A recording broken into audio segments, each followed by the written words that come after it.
and Dr. Amira for really having this discussion on a very important topic, which I think a lot of us have to be familiar because it has been really accepted in even among diabetologists that this may be the way to go for a certain group of patients, particularly with diabetes. So go ahead, Prof. Nazri, you want to introduce Dr. Amira? All right, thank you, Prof. Rose. I'd like to also welcome Datuk Zanaria because it'll be good to also have someone to comment on the endocrine aspects of this particular study. But before we start, I'd like to wish everyone Selamat Hari Raya, and I guess people are just coming back from the holidays. So, Dr. Amira, our medical officer here in USM, will present this paper, which came out recently. I felt that the paper is good because apart from sort of like highlighting what Prof. Rose mentioned just now, the importance of GLP-1 RAs in the context of fatty liver, I also felt that for clinicians, it's a good platform or good paper to illustrate some statistical points that are used. Okay, so apart from the clinical knowledge, the paper also uses some statistical terms or calculations, which I feel us as clinicians do need to know in terms of evaluating the paper. So without further ado, I'd like to invite Dr. Amira to start her presentation. And as usual, after she presents, we'll have a bit of discussion. Amira, the floor is yours. All right. Thank you very much to Professor Dr. Nazri for the kind introduction and also the opportunity for me to present today on this weekly hepatogastrology session. So my name is Amira bint Aziz, and today I will be presenting on a topic that is increasingly relevant in both hepatology as well as endocrinology. And the title of my presentation is the GLP-1 receptor agonist improve metabolic dysfunction associated steatotic liver disease outcomes. And it is actually based on the most recently published journal in February this year. So a brief on my outline presentation, a brief on the introduction on this MALSA as well as the GLP-1 receptor agonist, and we will go through this study design and last but not least the critical appraisal. So actually, as we know that MALSA, or previously known as the NAFL, which is non-alcoholic fatty liver disease, is a growing global health concern nowadays. It is strongly linked to the obesity, insulin resistance, as well as type 2 diabetes mellitus. It is multisystemic disease with the presence of the hepatic steatosis in 5% of hepatocytes, with at least 1 out of 5 cardiometabolic risk factors, which includes overweight, obesity, hypertension, hyperglycemia, dyslipidemia, or any treatment that related to this condition. And with the absence of the other causes of steatosis, such as the drug-induced excessive alcohol intake, or as well as the viral hepatitis. It is a leading cause of the chronic liver disease and associated with a significant all-cause mortality and cardiovascular morbidity as well as mortality as well. So actually this slide illustrates the natural history of the MALSA, starting from the normal liver and progressing through the various stages of the fibrosis, from the muscle, MASH, fibrosis, and ultimately cirrhosis. And it is under influence of the various risk factors, such as the lifestyle factors, the altered gut microbiome, as well as the genetic predisposition.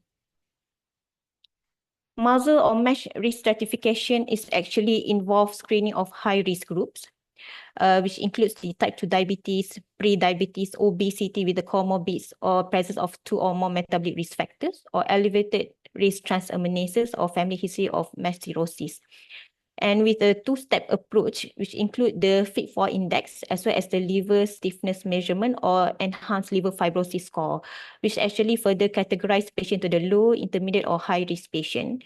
And just bear in mind, the intermediate and high-risk patient warrant the referral to the hepatologist for the specific investigation or needed for the liver biopsy.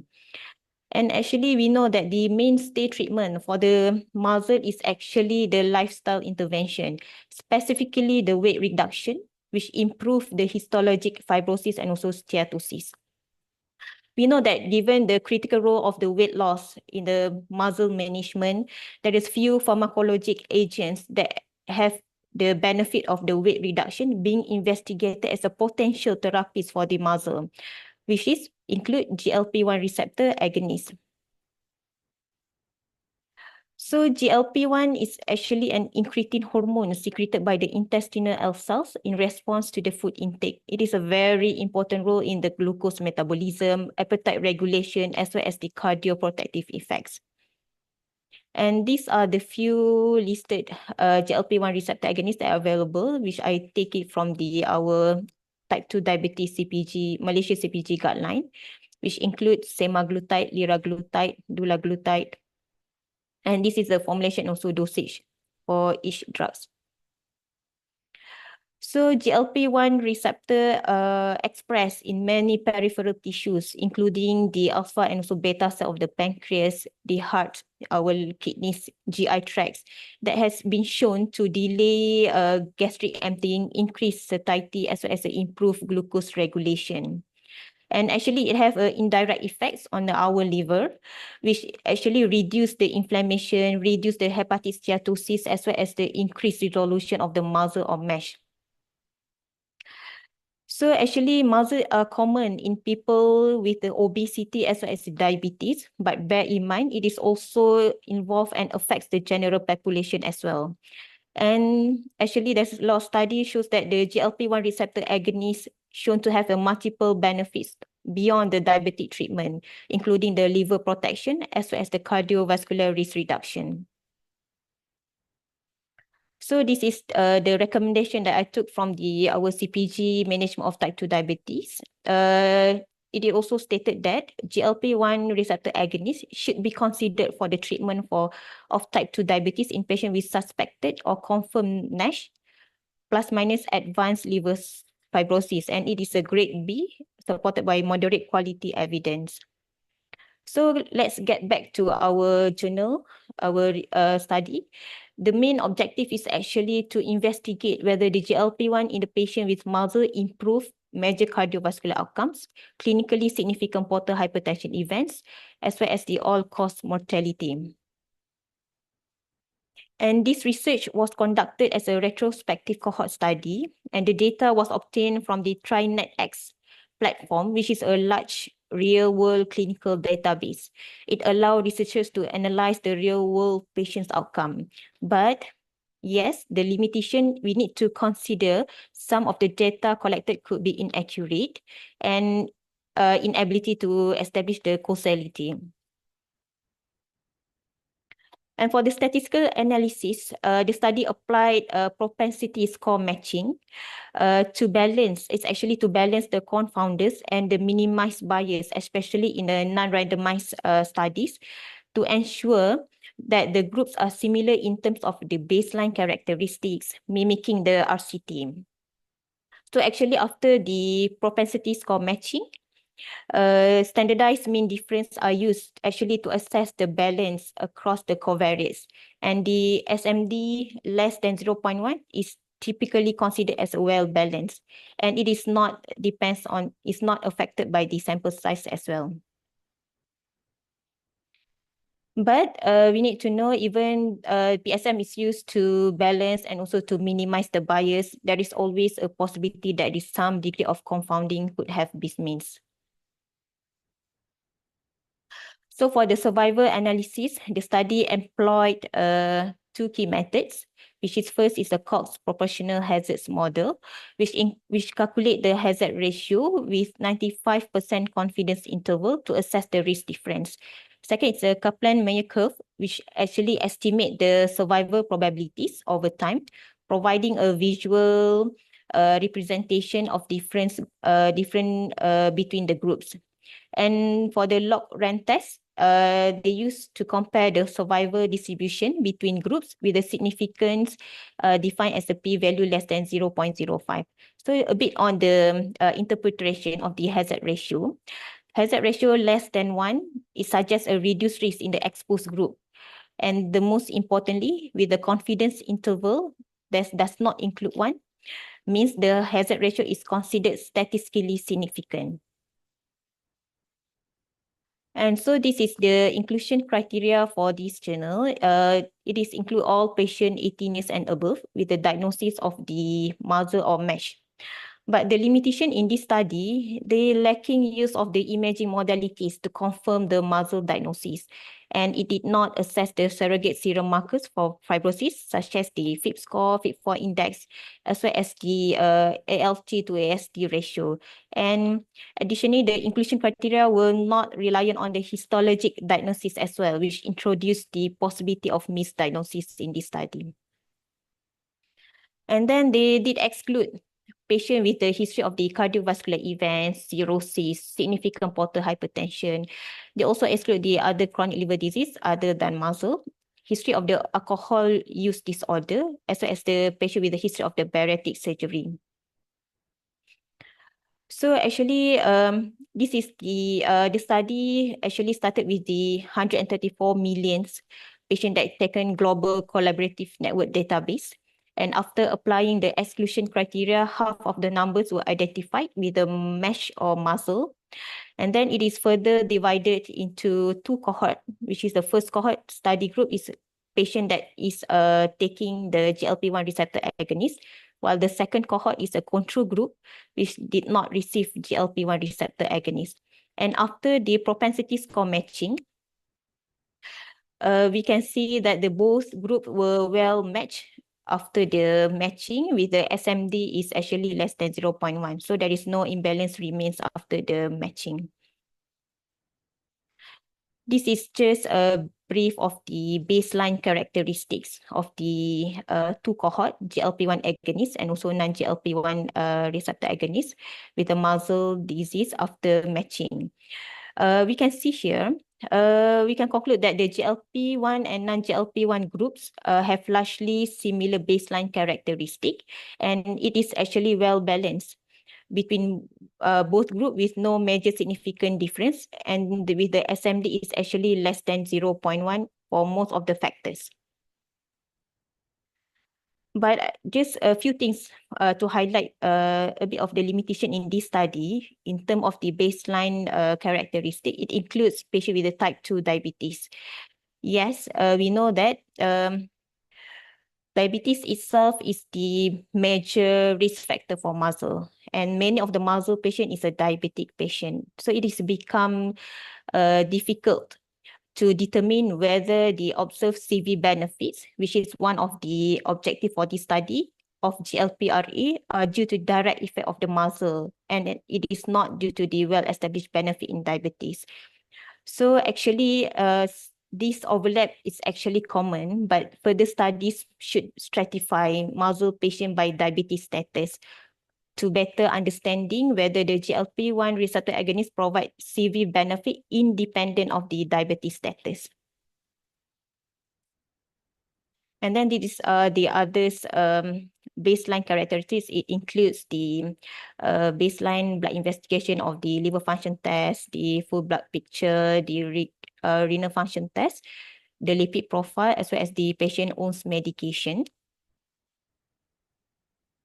Okay, and then this is another things that I would like to highlight is actually it includes patient with taking oral hypoglycemic agents. So we know that it is also possible inclusion of the SGLT2 inhibitors in this study, which actually it is well known to reduce the CV events as well.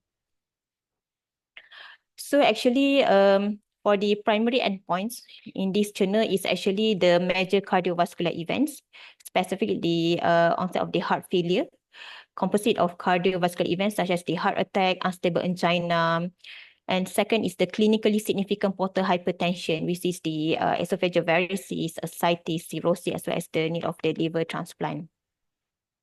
And the secondary endpoints is all-cause mortality.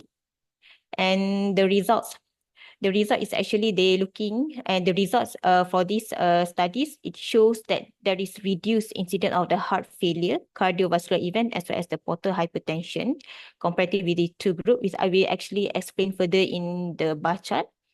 And second, it shows that it did lower risk across different time points of the studies. So this is the bar graph, compare the incidence of key clinical outcomes between the GLP-1 receptor agonist group and also compared to the control group over the follow-up period up to 7 years. In the top left of the graph, we can see there is new onset of heart failure event increasing over the time. But comparative with the control and also GLP-1 group, it shows that the control group is actually consistently has a higher incidence of the heart failure compared to GLP-1 receptor agonist.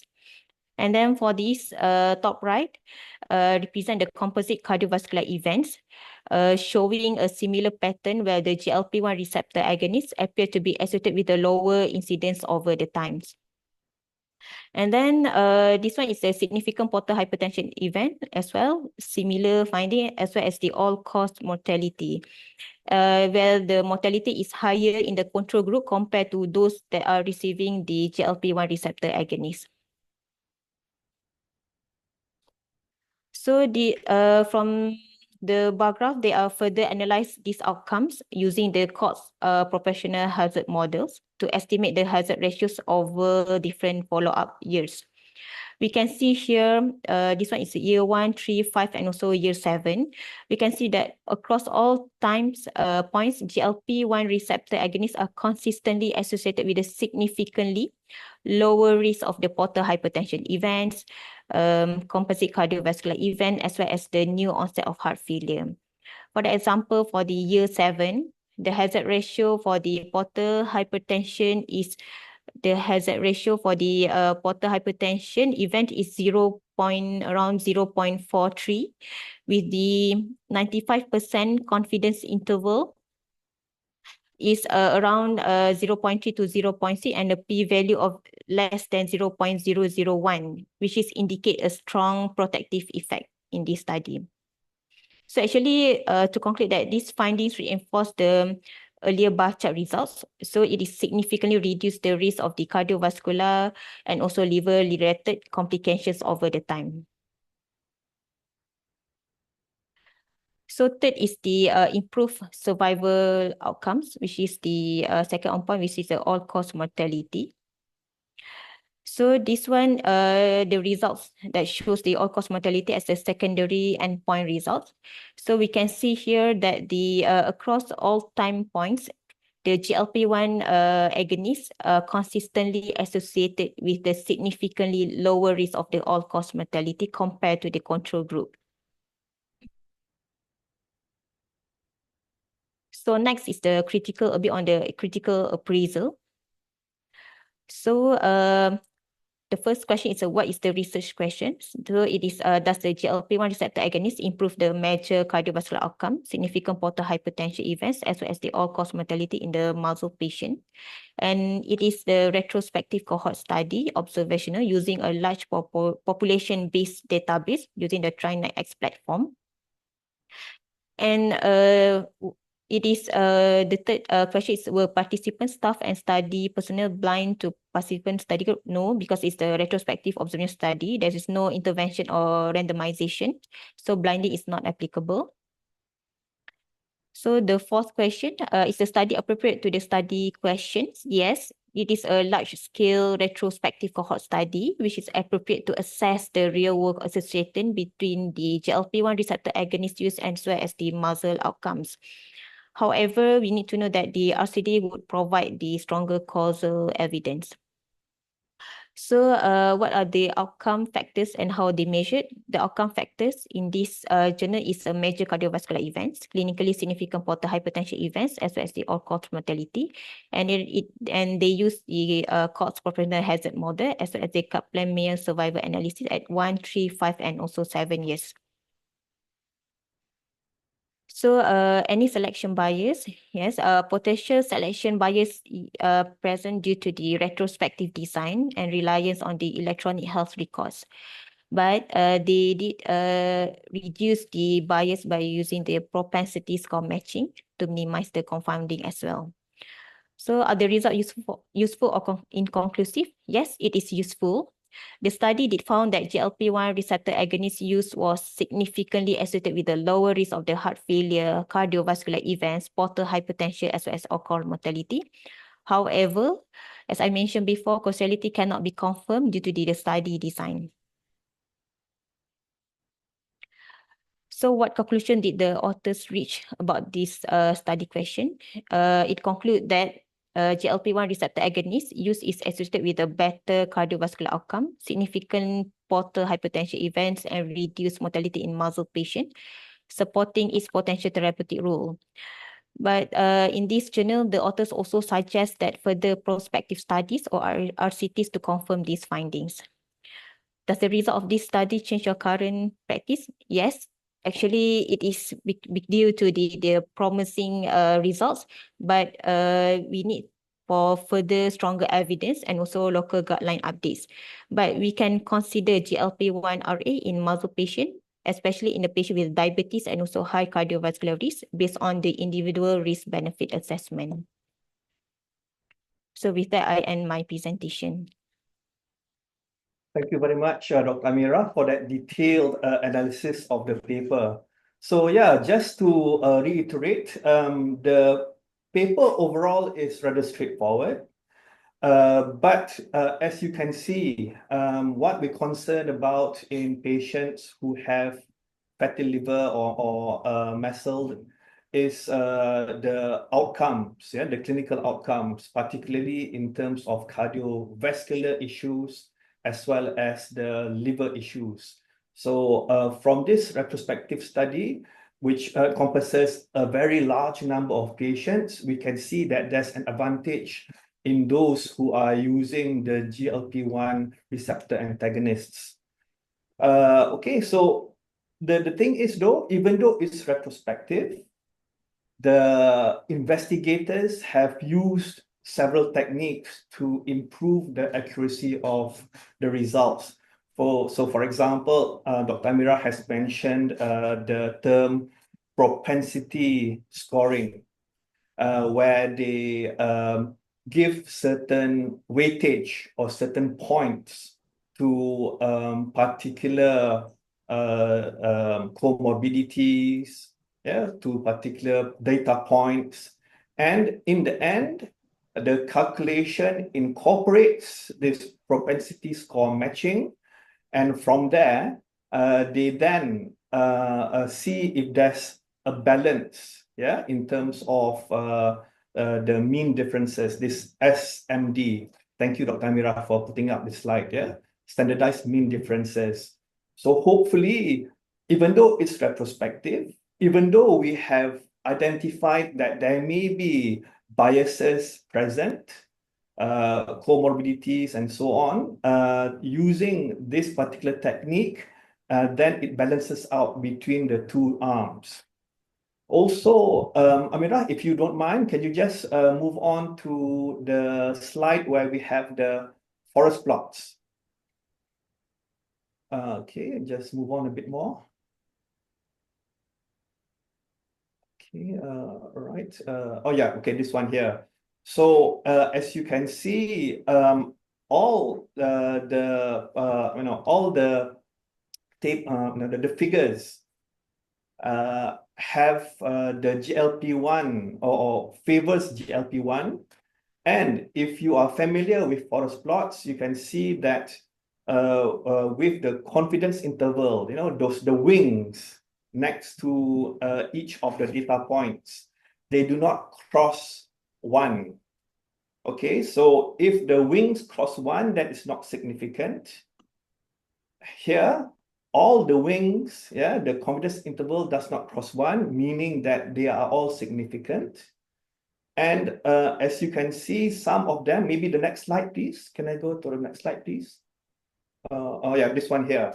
So you can see the confidence interval for this particular slide is very tight, showing that the p-value or the strength or the finding is really strong. Okay, so I guess apart from this paper telling us that GLP-1 RAs are beneficial for patients with MASLD, I also have highlighted that there's some statistical methods or statistical information that is beneficial for us to keep in mind when we read other papers as well.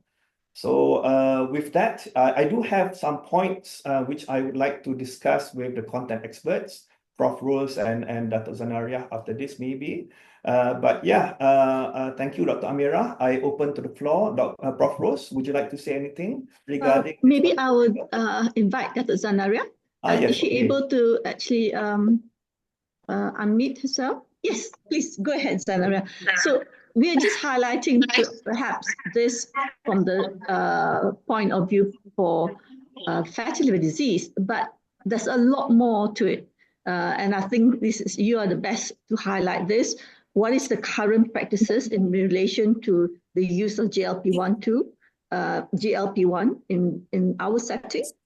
Is it as per guidelines? So go ahead, please, Dato'. Okay, Assalamualaikum. Good day to all of you. Speaking from Bangkok, actually, at the International Diabetes Federation, the last day of the meeting, which very interestingly gave much emphasis on MASLD. The IDF, in fact, has released their guidelines of 2025 with a whole new section on MASLD. Yeah, and really wants to emphasize that all patients with type 2 diabetes are at risk and should be screened. So I think we know that we're pretty forward in Malaysia, even though that, we had our guidelines we worked on our guidelines in 2020 and actually distributed in 2021. But with that, limited evidence then, we were so forward thinking in actually, recommending a specific section on MASLD and even some recommendations, even though the evidence then was not strong. But certainly, endocrinologists, we have been very familiar with GLP-1, although maybe in the last decade we've been using it. Me working in the public setting, of course, limited by funding as to how extensive I can use it.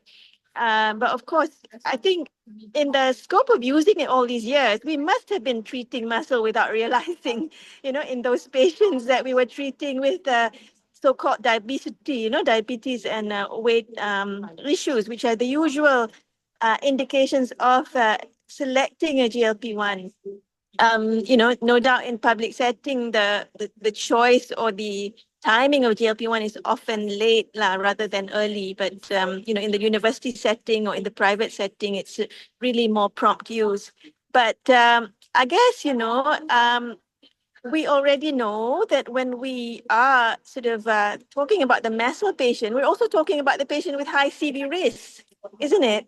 And so, that has, we know that very well, but we have not, we have tried, I think the campaign is out to try to highlight this. So as we are actually treating the patient with high CV risk and already known by, the large scale trials that definitely CV risk can actually be reduced substantially. In fact, mortality can be reduced. So the paper you presented was very impressive. I think it was already expected to see that kind of result in a real world setting. The RCTs have already shown the benefits of improved CV outcomes, either heart failure or ASCVD and even all-cause mortality. But so impressive that the liver outcome is even better than the cardiovascular outcome in terms of the portal hypertension events. So I think what can we say? They also sort of highlighted the GLP-1s in this conference about that being a very important sort of treatment. But of course, everything starts with lifestyle and weight loss. The SGLT2s in the where optimal therapy is. They've got two recommendations where optimal therapies in some countries are possible. For muscle, we should go towards GLP-1, but where countries cannot, and where situations where economics are not as strong, then at least a SGLT2 inhibitor has been put there together with a TZD, although we don't use much TZD as an approach to treating muscle. They also talked about the phase 3 trial, the Essence trial of semaglutide, and with that very good outcome, I think Novo Nordisk will probably file a specific indication for muscle within the year, apparently. And they also ran through so many different trials of other GLP-1 related, agonists, dual agonists, and so forth in future that are underway as well. So that's just my comment. I'm really, we really want to use more GLP-1 in our diabetics, even, in our obese non-diabetics. But I think we probably prioritize diabetics, and anyway, muscle, the IDF guidelines has highlighted that, among diabetics, is that the same in Malaysia? About 60% have muscle and 30% have up to NASH? 70%. Yeah. If it's based on the FibroScan data on the CAP. Yeah. So they put the global prevalence in diabetic is 65%, which is 2/3, and MASH 32%, which is 1/3 of diabetics. Yeah. So I'm not sure any specific other specific thing you want me to comment. Just one. The current indication and the availability I know is already in the Blue Book. Yeah. Okay, the current indication. So you showed in your presentation all the available GLP-1s, but what is currently used, it would be the weekly semaglutide, and we only have the dose of up to 1.0 mg or Ozempic in Malaysia registered, and that's mainly registered for diabetes. Yeah, the obesity indication is not there. Right. And although the evidence for heart failure reduction, ASCVD reduction, I don't think they filed the indication for CV prevention. It's mainly diabetes, and then the other GLP-1 is the weekly dulaglutide. I am not aware of any data on dulaglutide in muscle, and no one is really using liraglutide or Victoza anymore. And lixisenatide is only available in combination with glargine, which not many people use. It's called Soliqua, and the previous exenatide, immediate release and slow release, are not even being used anymore. So we're pretty much limited in that we have semaglutide injectable up to 1.0, and we have dulaglutide injectable 1.5, and we have the oral semaglutide, which is promising. And the trials are also, I don't know, sort of following these subcute form. I'm not sure whether they've planned a muscle trial for oral semaglutide.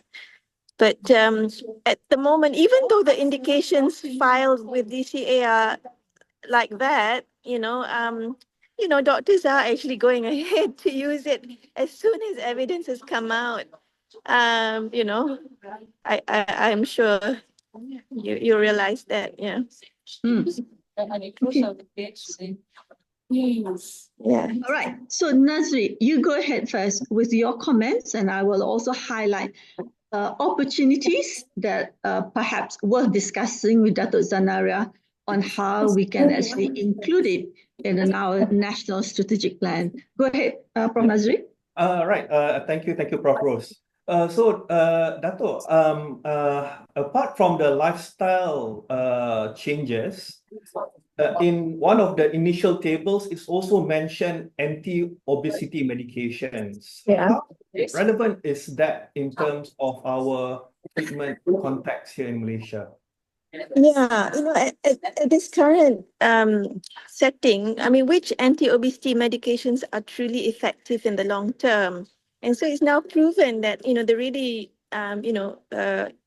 efficacious medications are in fact the GLP-1 receptor agonists. What we had in the past, orlistat, Zanical, and we have, although it's an old agent, we have Contraf now, which is a mixture of bupropion, they're mainly, their weight reduction is actually fairly limited, nothing in comparison to what we have with the GLP-1 receptor agonists.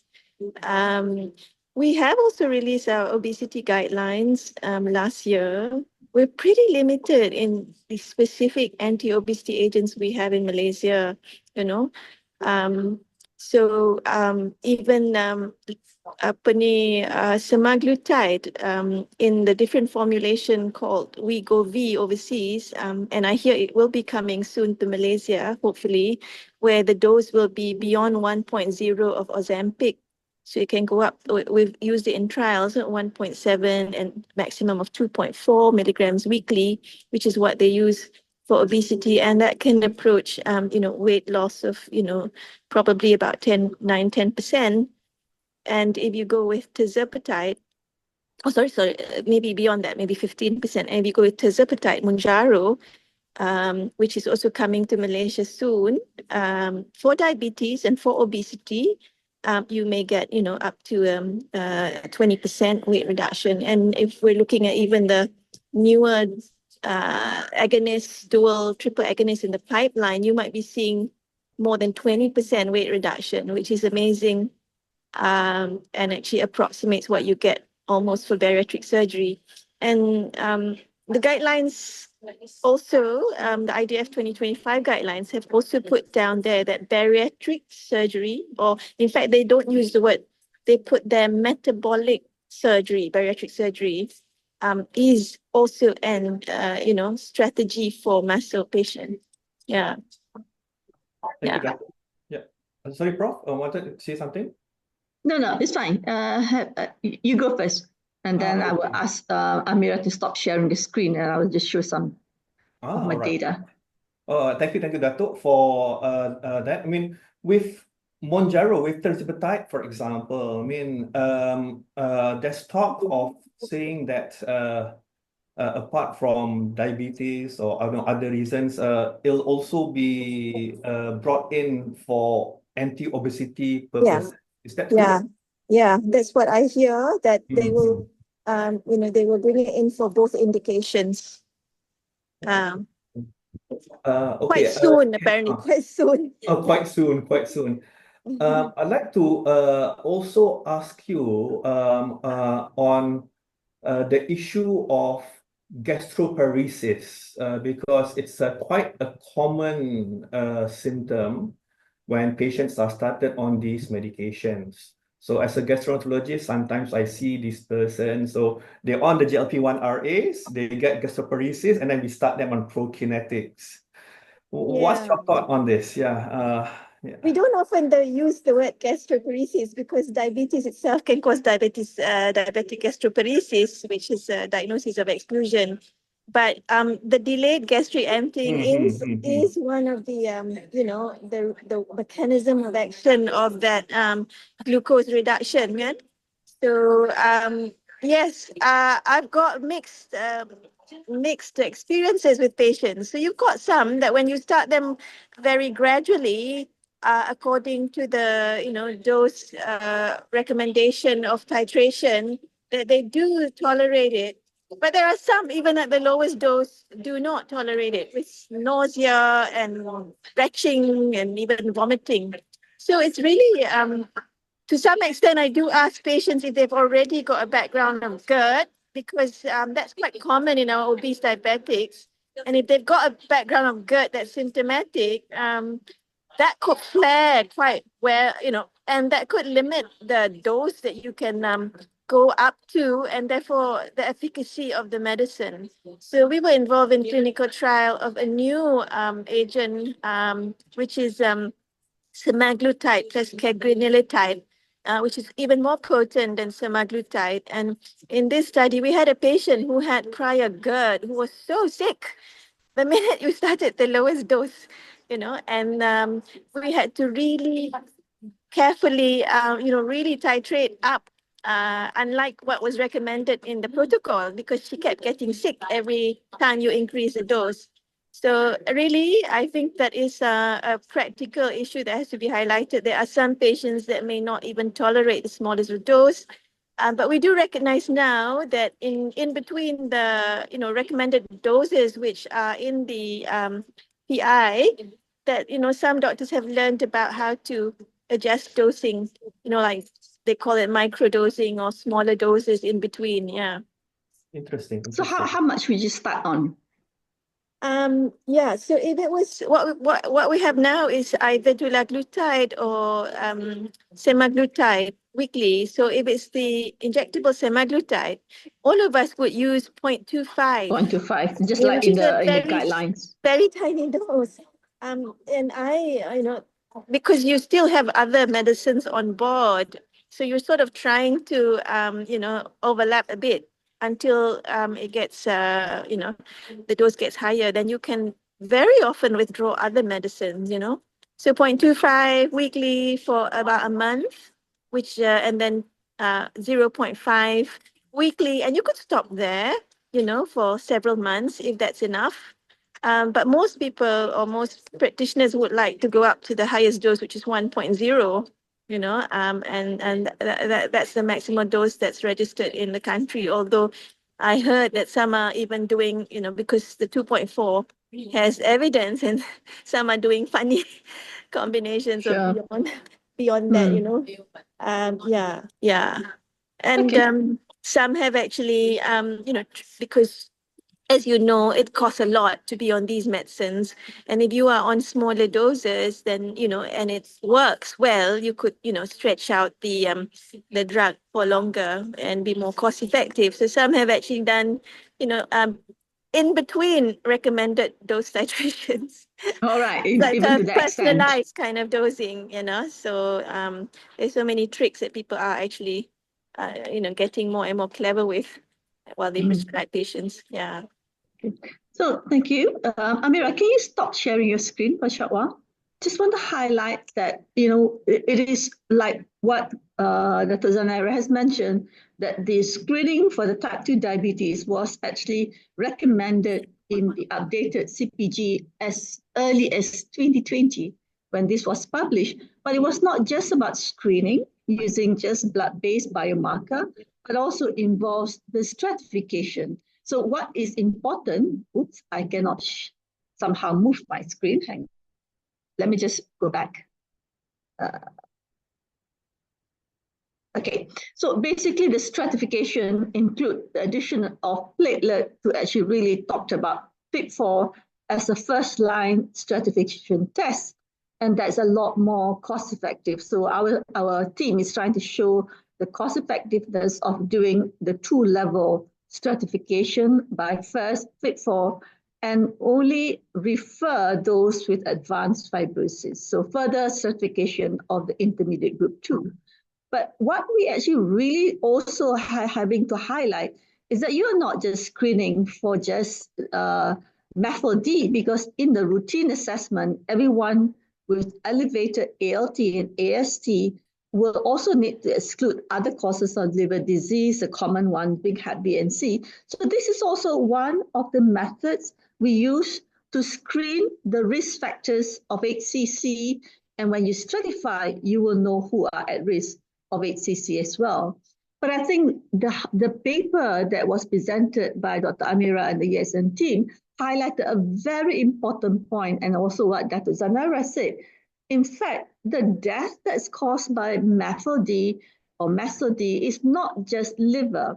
And if you look at the data, it's very strong to say that all-cause mortality for non-liver related causes is much higher compared to the liver-related mortality. And you can see that cardiovascular events as well as extrahepatic cancers being the top two most common causes of mortality. So this is an important point to take, because you will want to be doing things to reduce your cardiovascular risk as well, as been highlighted in the paper that's presented. So currently, we're not talking just about diabetes, as pointed out. It's actually most diabetics are also obese. We should be looking at both, because up to 90% of obese, but particularly the morbid obesity, have methyl, up to 70% of diabetics. And here, we're talking not just about picking up cardiovascular disease, but also those at risk of liver cancer. And I think it's important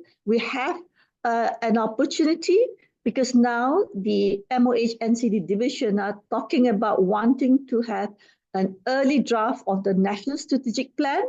And what has been really highlighted is, by looking at MAFLD alone, perhaps, Dr. Zanaria, we can talk about how we can integrate this in the 5 major expert working group for NCDs, which include cardiovascular, diabetes, obesity, as well as cancer. And here we are, of course, talking about the liver cancer as part of the Liver Health Initiative. So I think we will have further discussion on how we can do this, but there's a lot more that we can do even in the community level by just doing the what's recommended in the type 2 diabetes CPG. So basically here we want to really focus on not just identifying, also stratification and what can be done further to reduce outcomes. So I think this is a very good way of reminding us that GLP-1 too has not just the portal hypertension or liver-related reduction of liver outcomes, but also the cardiovascular outcomes. So I think thank you very much for actually bringing it up. Any more things that Dr. Zanaria or Nazri that you want to highlight? In what we want, the message is that continue to screen, and most important is not just picking up, and hopefully you will still remember that lifestyle medication modification is still the first line, but most will need a lot more than just that, because they do need to get the diabetes control, the weight management, and the cardiovascular risk reduction. Okay, go ahead, Prof. Nazrin, Dr. Zanaria. Yeah, I'm okay, Prof. Yeah, thank you. Dato, anything from you? I'm okay. Just to also highlight that, the other more accessible agent, the SGLT2 inhibitors, which also, are very, we've been using it a lot, and we've got special funding for it in the recent budget as well. And we work for that mainly because we wanted to reduce complications of CV and renal. But I think to some extent, I'm not sure what your view is, in fact, Prof. Rasman, Prof. Nazri, about its impact in MESO. May I ask? Probably Prof. Rose would be better to answer this. Okay, so the thing is that here today we're only talking about GLP-1. Yes, but you're absolutely right. The data is equally strong for SGLT2. And I think we actually should be considering that too. And access again. You said it's easier to have access? Oh, yes, because now, because we worked on having, a special peruntukan. So for MOH now, there is a peruntukan for SGLT2, and primary care are actually able to get that. Yeah, so in fact, we did a paper looking at the use of SGLT2 for 500,000 diabetics in the country, based on the CKD proteinuria. And with that, it presented at Ministry and Finance Ministry. So MOH now has allocation to provide SGLT2 inhibitor both to primary care and hospital care in a very big way.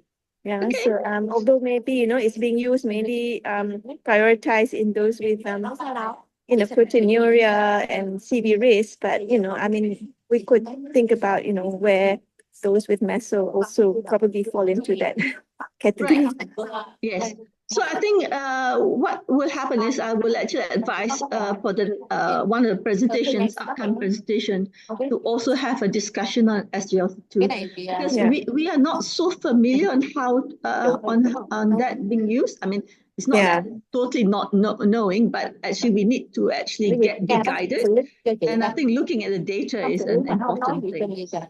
There is a question from Nazri. Any difference in the effect in the different type of GLP-1 in the management of MAFLD and obesity? Maybe I will ask Dr. Zanara first, the GLP-1 in obesity, the data and differences in the GLP-1. So the GLP-1 that has had specific studies for obesity, of course, is the semaglutide, in both oral and subcutaneous. I am not so sure about dulaglutide having it in non-diabetic obesity, but certainly it's dose related, yeah. And semaglutide versus dulaglutide, I think there may have been a head-to-head trial, but semaglutide is currently, you know, so as a mono agonist, GLP-1 is the most potent. Yeah. But you know, now we're looking at dual agonists coming up, and from triple, which are definitely more potent. Yeah, I mean, for me personally, offhand, I do remember like smaller studies which show improvement in hepatic steatosis when patients were started on the other types of GLP-1 RAs. Having said that, though, yes, semaglutide, I think they are focusing more on this particular issue. Yeah. But we have studies for MAFLD using liraglutide as well. Yes. But it's not a head-to-head comparison. It's between the GLP-1. So I think it is separate studies rather than head-to-head comparison. Yeah, just that now most of us have switched from lira to sema. So and I think they're slowly taking away Victoza or liraglutide away. Yeah. Okay. All right. Okay, so please give your feedback. Please look at the chat session to look at how you can give your feedback, and we need your feedback. And we will try to get another session focusing on SGLT2 because I think it is a very important topic. And if you know, MAFLD is now the commonest liver disease and also becoming the most common cause of liver cancer in our country. So I think we need to focus on that. So any last words from Nazri? No, nothing much from me, apart from thanking Dr. Amira for her really superb presentation, but also to thank Dr. Zanaria for comments and Prof. Rose for your input as well. Yeah. Okay, thank you very much, everyone. Please don't forget the feedback. Okay, thanks, everyone. Thank you, everyone. All the best. Bye. Bye.